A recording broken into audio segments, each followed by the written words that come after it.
Hi, my name is Ian. I'm the content manager here at MPB. So today we're doing something a little bit different to what we do normally with video.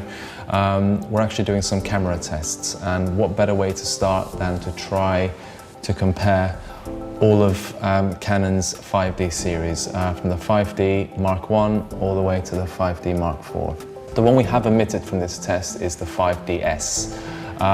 We found that the 5DS was a little bit too similar to the 5DSR, and we kind of felt that the 5DSR is probably the better camera. We tried to be as consistent as possible with each setup that we did, so the tripod was always left in the exact same position. We used the same two lenses for every camera and the same settings as well. Each scene was metered with an independent meter, so we never actually metered with the individual camera's light meter. We actually found that the scene, generally speaking, was metered at f8 with a 1 to 250th shutter speed at ISO 100. We used two lenses. The first one we used was the Canon 11 to 24 f4 lens. It's a lens that's primarily used, I guess, for landscape photography. It's extremely wide and a rectilinear lens. The second lens we used was a Canon 70 to 200 IS2 L lens.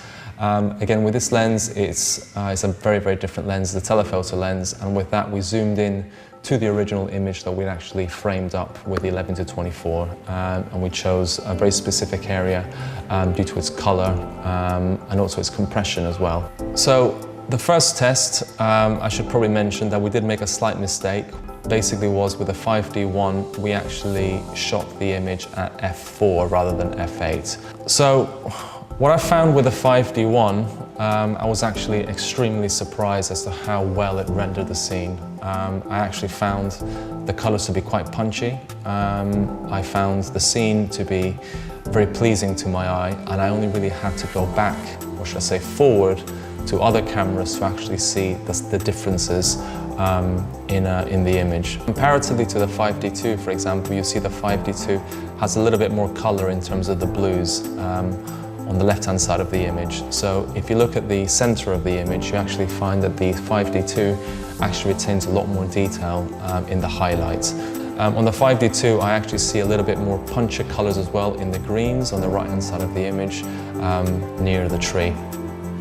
The 5D2 seems to maintain its highlight latitude a little bit better in the center of the image. Between the 5D3 and the 2, there are differences, but the differences are less marked. So for example, when you look at the 5D2 and the 5D3, you actually see that you have to kind of look at the image kind of much more closely to actually see where the differences actually lie. I can barely see a difference. I mean, I think that the 5D3 has slightly punchier colors. I think with these being digital cameras, I think there's a lot you can do in the edits. I think things like saturation, I don't think are problematic.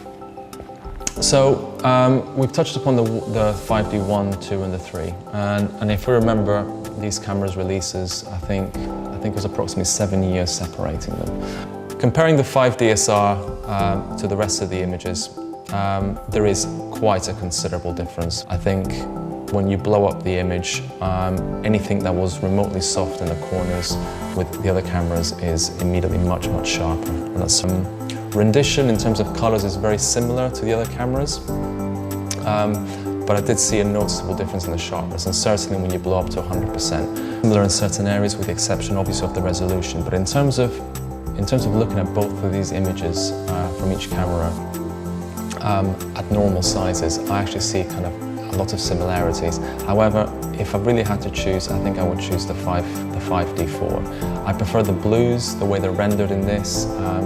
Even though it does have very, very good dynamic range, I think even within the shadowed areas and the trees in the lower right-hand side of the image, I think it just renders it a little bit better. I think there's a bit more pop there, whereas I actually found myself to be very, very surprised as to how well the 5D1 still held up, even 12 years on.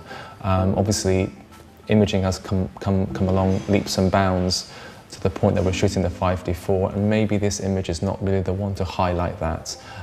So I think overall, the 5D4 or the 5DSR, I think, are top of the pile for me. But I think by all means, if I had the 3 other cameras to shoot this scene with, I would not be disappointed.